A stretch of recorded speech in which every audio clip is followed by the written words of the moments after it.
Hello दोस्तों, कैसे हैं आप सब लोग। उम्मीद करता हूं कि आप सब अच्छे से होंगे।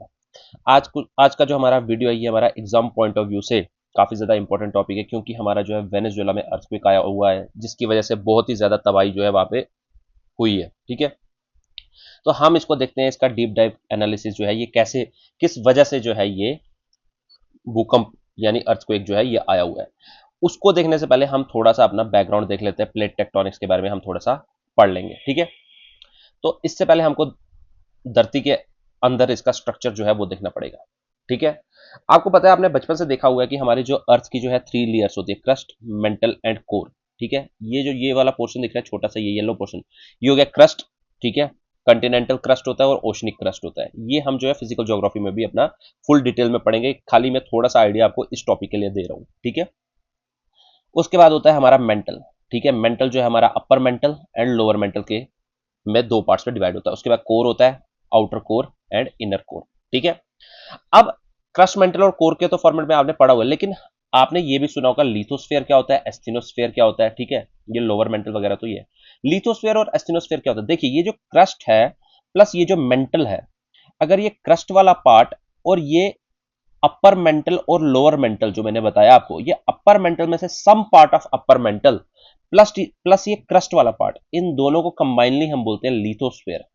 ठीक है, लिथोस्फेयर क्या होता है, ये एक स्लैब होती है। मान लीजिए आप दो बुक्स है, दो बुक्स को आपस में, ठीक है, एक पूरी बुक है, बुक को जो है आप मान लीजिए रैक लगा हुआ है, रैक में हमारे काफी सारी बुक्स जो है लगी हुई है, उसमें से आप एक बुक निकालेंगे। ठीक है, तो वो बुक मान लीजिए आप क्या है, प्लेट, हमारी लिथोस्फेरिक प्लेट। ठीक है, ये जो है ये हमारी रिजिड होती है यानी हार्ड होती है। ठीक है, उसके बाद जो एस्टिनोस्फेयर होता है ये हमारा क्या होता है, ये हमारा पार्शली मोल्टन होता है। ठीक है, ये थोड़ा सा जो है हमारा सेमी सॉलिड फॉर्म में होता है।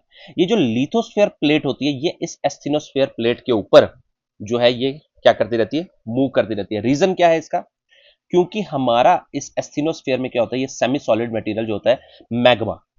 ठीक है, ये जो मैग्मा होता है ये यहां से जो है हमारा ट्रैवल करता रहता है। ठीक है, ट्रैवल करता रहता है, कभी सेमी सॉलिड फॉर्मेट में होते हैं तो ये एक जगह से दूसरी जगह जो है चलता रहता है। ठीक है, ठीक है, ये देखिए, ये एस्टिनोस्फेयर में जो है हमारा मैग्मा जो है ये चल रहा है, तो कहीं से जो है ये डाइवर्ज हो रहा है। ठीक है, कहीं पे जो है ये कन्वर्ज भी हो रहा है। ठीक है, ये देखिए, अब जहां पे कन्वर्ज होता है, जहां पे अब ये जहां जाएगा उसी के अकॉर्डिंग ये जो ऊपर वाली लिथोस्फेरिक स्लैब या प्लेट जो होगी वो भी हमारी उसके ऊपर जो है मूव करेगी। ठीक है, मान लीजिए आपने एक बाल्टी में जो है पानी रख दिया, उसके ऊपर आपने जो है एक पेपर रख दिया। ठीक है, पानी का फ्लो जहां की ओर होगा वहीं का फ्लो जो है उस पेपर का भी फ्लो वहीं की ओर होगा। ठीक है, अब देख लीजिए, यहां पे ये जो है हमारा, ये देखिए, ठीक है, नॉर्मली क्या होता है, अब देखिए सबसे पहले हुआ क्या है यहां पे। ठीक है, नॉर्मली क्या होता है, ये लिथोस्फेरिक प्लेट जो है, ठीक है, ये या तो कन्वर्ज हो जाएंगी या तो आपस में कन्वर्ज हो जाती है, एक प्लेट और दूसरी प्लेट आपस में कन्वर्ज हो जाती है। ठीक है, या फिर डाइवर्ज हो जाती है। अगर तो डाइवर्ज होंगी, ठीक है, देखिए मैं बताता हूं, यहां पे ये एक कंटिनेंटल, ये लिथोस्फेरिक प्लेट जो है ये यहां से सबडक्ट होकर दूसरी लिथोस्फेरिक प्लेट के नीचे जा रही है। ठीक है, ठीक है, वैसे ही या तो ये डाइवर्ज हो जाएगी, या तो ये डाइवर्ज हो जाएंगी, एक प्लेट और दूसरी प्लेट डाइवर्ज हो जाएंगी तो बीच में से लावा निकलेगा और उसी के साथ अर्थक्वेक आएगा। या तो ये कन्वर्ज हो जाएंगी, एक के दूसरे यहां से कन्वर्ज हो जाएंगे, तब भी जो है हमारा लावा निकले, लावा, और यहाँ पे जो है हमारा अर्थक्वेक आएगा। लेकिन इस केस में क्या हुआ है, जो वेनेजुएला में हुआ है, यहाँ पे ना ही कन्वर्ज हुई है और ना ही डाइवर्ज हुई है। ठीक है, यहां पे क्या हुआ है, ट्रांसफॉर्म, इसको बोलते हैं डाइवर्जेंट कन्वर्जेंट, और इसको बोलते हैं यानी कि ये क्या हुई है, ये स्लाइड हुई है, ये स्लाइड हुई है, यानी कि दो बुक्स, एक आगे की ओर गई है और एक पीछे की ओर, ये आपस में एक स्लाइड हुई है। मैं बताता हूं आपको। ठीक है, ये मैंने आपको छोटा सा इसका मैकेनिज्म बता दिया। ठीक है, अब देखिए ये प्लेट्स जो है ये क्या है, ये लिथोस्फेरिक प्लेट है। हमारे इस पूरे वर्ल्ड में जो है काफी सारी प्लेट्स हैं। ठीक है, देखिए ये इंडो ऑस्ट्रेलियन प्लेट है, साउथ अमेरिकन प्लेट है, ये यहाँ पे कैरिबियन प्लेट है। अब ये हुआ क्या है, यहां पर ये है अपना वेनेजुएला रीजन। ठीक है, ये हमारी पूरी की पूरी एक प्लेट है, ये है साउथ अमेरिकन प्लेट। ठीक है, यहां पे है ये कैरिबियन प्लेट। ठीक है, साउथ अमेरिकन प्लेट है, Caribbean plate.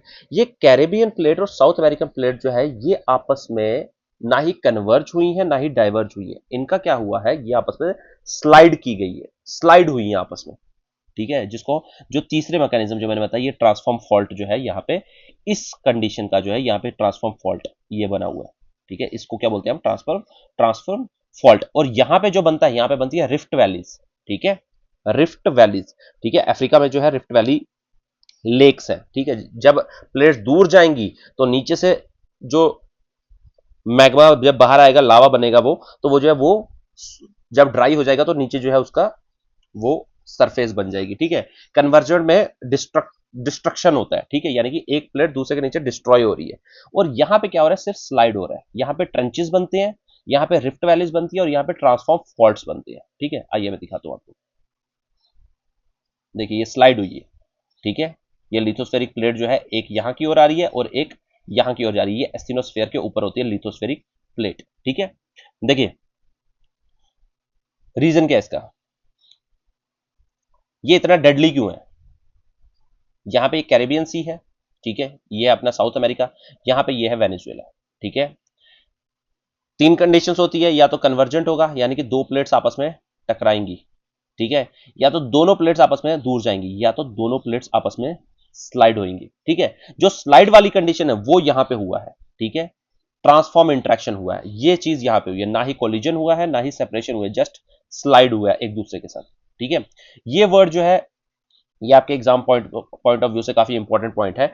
Strike slip fault, ये जो है ये किस में बनता है अपना, ये मैंने बताया, ये ट्रांसफॉर्म फॉल्ट, ट्रांसफॉर्म फॉल्ट ये इसके साथ करेक्टेड है। ठीक है, तो देखिए ये ऊपर कैरेबियन प्लेट है, मैं वापस से अभी जो है मैप में जाऊंगा। ठीक है, कैरेबियन प्लेट है और नीचे साउथ अमेरिकन प्लेट है। ये क्या हुई है, just parallel to each other, ये प्लेट्स मूव की हैं, एक दूसरे के साथ प्लेट्स मूव की है। ठीक है, creates a strike slip fault यानी कि ट्रांसफॉर्म फॉल्ट। ठीक है, अब इसकी वजह से हुआ क्या है, इसने इतनी तबाही क्यों मचाई है। ठीक है, इसने इतनी तबाही इसलिए मचाई है क्योंकि ये वाला जो हमारा इसका जो फोकस यानी हाइपोसेंटर जो होता है, ठीक है, फोकस की बात कर रहा हूं, एपिसेंटर की बात नहीं कर रहा हूं। ठीक है, ये शैलो डेप्थ में जो है ये प्रोड्यूस होते हैं। ठीक है, इसके जो झटके होते हैं, ये इसका जो पॉइंट ऑफ ओरिजिन होता है वो हमारा हाइपोसेंटर जो फोकस है ये हमारा शैलो डेप्थ में होता है। ठीक है, यानी कम गहराई में।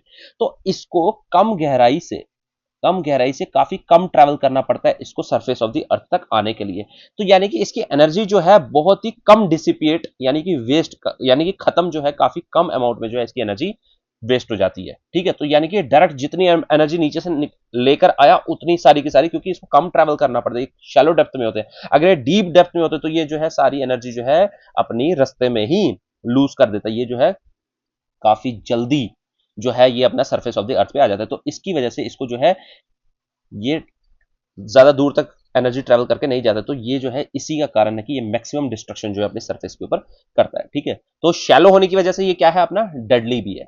ठीक है, अब आपने याद रखना है, देखिए मैं एक बार फिर से आपको यहाँ पे जो है मैप में दिखा देता हूँ।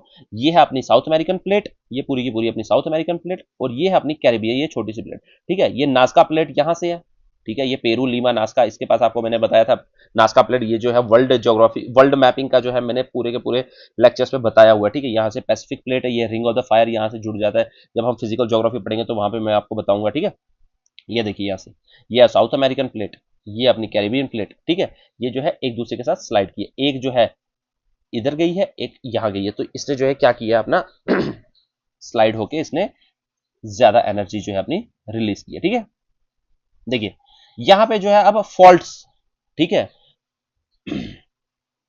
यहां पे थ्री फॉल्ट्स है, ये वेनेजुएला है। ठीक है, वेनेजुएला में जो है थ्री फॉल्ट्स है। ठीक है, ट्रांसफॉर्म फॉल्ट, फॉल्ट यानी कि जहां पे वो अपना, देखिए मैं बताता हूं आपको, यहां पे मैंने बनाया भी हुआ।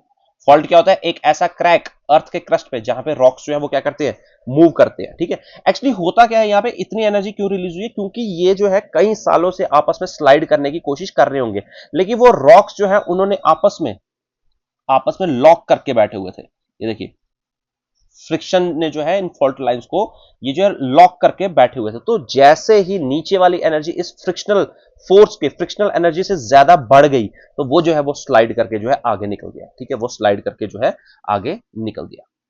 ठीक है, ये देखिए। ठीक है,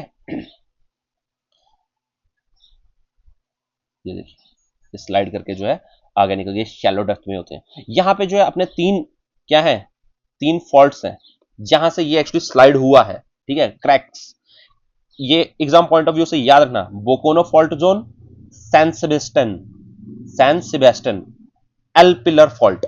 ठीक है, 3 फॉल्ट्स है, Bocono fault, San Sebastian fault, El Pilar fault. ठीक है, ये याद रखना आप। ठीक है, अब यहां पे हुआ क्या है, एक्चुअली यहां पे दो मेजर क्वेक आए हैं। ठीक है, एक 7.2 मैग्नीट्यूड का, एक 7.5 मैग्नीट्यूड का, विद इन ए 40 सेकंड्स के गैप पे। ठीक है, 40 सेकंड्स के गैप पे।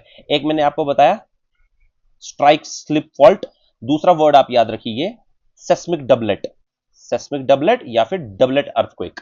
ठीक है, ये 2 वर्ड्स आप याद रखिएगा इसको।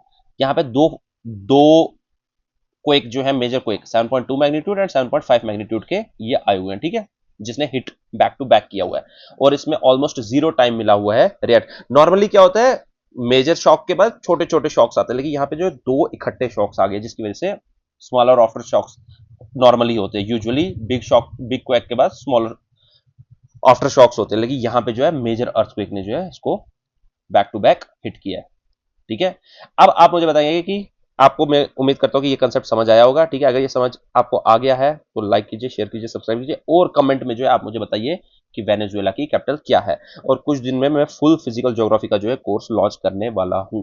Okay, bye bye.